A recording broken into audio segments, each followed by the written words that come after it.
Kalau boleh bersedia, terus kita ke Sabah sekarang. Apa khabar orang Sabah? Ya, masih lagi Profesor Hamdan. Prof, Hamdan, mungkin saya nak terus ke Prof dahulu. Soalan saya adalah tadi kita membincangkan tentang isu yang mendepani orang-orang muda. Tapi kalau kita lihat pembahagian isu di Sabah itu, isu pembangunan di pantai sisir barat Sabah berbanding pantai timur mungkin berbeza, dan begitu juga di antara kawasan yang hebat dengan urbanisasi berbanding dengan pedalaman. Bagaimana Prof melihat isu ini dalam erti kata melihat kepada selera terhadap parti yang lebih memperjuangkan secara eksklusifnya isu-isu di Borneo ataupun di Sabah seperti STAR dan sebagainya. Pandangan Prof. Okay, terima kasih. Tentu sekali di kawasan timur Sabah ni adalah keselamatan. Ini memandangkan baru terjadinya keganasan melalui kemasukan pihak Sulu. Tapi walaupun keselamatan diberi keutamaan, namun begitu pembangunan juga amat penting bagi kawasan ini. Itu sebab telah ditubuhkan zon keselamatan dan kemakmuran. Kita boleh anggap begitulah, supaya zon ini mendapat kedua-duanya, iaitu keselamatan dan kemakmuran. Ini saya rasa adalah satu strategi yang boleh menambat hati pengundi di sana. Semua strategi ini kalau di bandar, isu-isunya tentu. Teruskan Prof, teruskan. Kan? Kalau di bandar tentunya isunya adalah selalunya isu bandar ni dia akan berkaitan dengan juga autonomi, perjanjian Malaysia. Ini adalah kita rasa suatu yang diberi perhatian, terutamanya waktu kini seperti yang saya katakan tadi, anak muda balik ramai untuk memastikan bahawa mereka ini dapat terlibat dalam pemilihan kali ini, dan mereka tentunya ada agendanya, terutamanya kuasa balik ke Sabah. Kisah kalau di Sabah ni tentu sekali yang parti ni pendatang tanpa izin atau kad pengenalan ni adalah suatu yang begitu sensitif, tetapi begitu yang diperlukan diatasi oleh persekutuan. Ini adalah sesuatu yang kita rasa akan menentukan ala tuju, dan memanglah kita tahu yang BN telah pun menubuhkan Suruhanjaya khas dan sebagainya, dan saya rasa itu membantu untuk menaikkan keyakinan masyarakat di Sabah ini. Dan di kawasan lain juga tentu isu pembangunan, kerana di Sabah ini masih masalah bekalan air, bekalan elektrik. Itu juga adalah isu utama, dan mereka memang menghendakinya.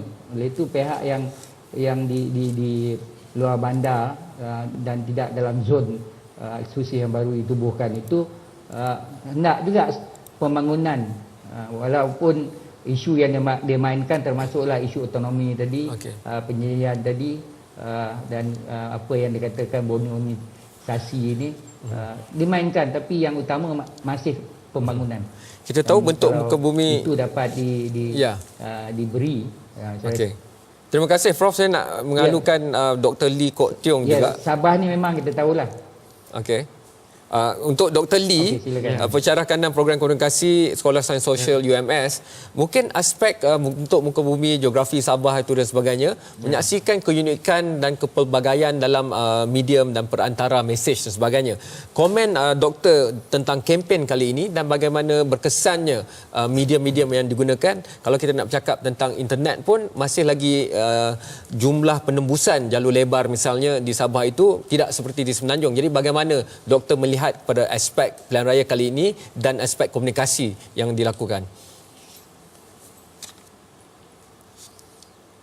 Ya, itu faktor geografi di negeri Sabah semestinya memainkan peranan penting menentukan strategi kempen pilihan raya yang akan digunakan oleh parti-parti petanding di negeri Sabah ini. So, di kawasan bandar ni mungkin kadar ketembusan internet tu tinggi. So, social media media sosial banyak diguna pakai untuk mempengaruhi pengundi-pengundi di kawasan bandar.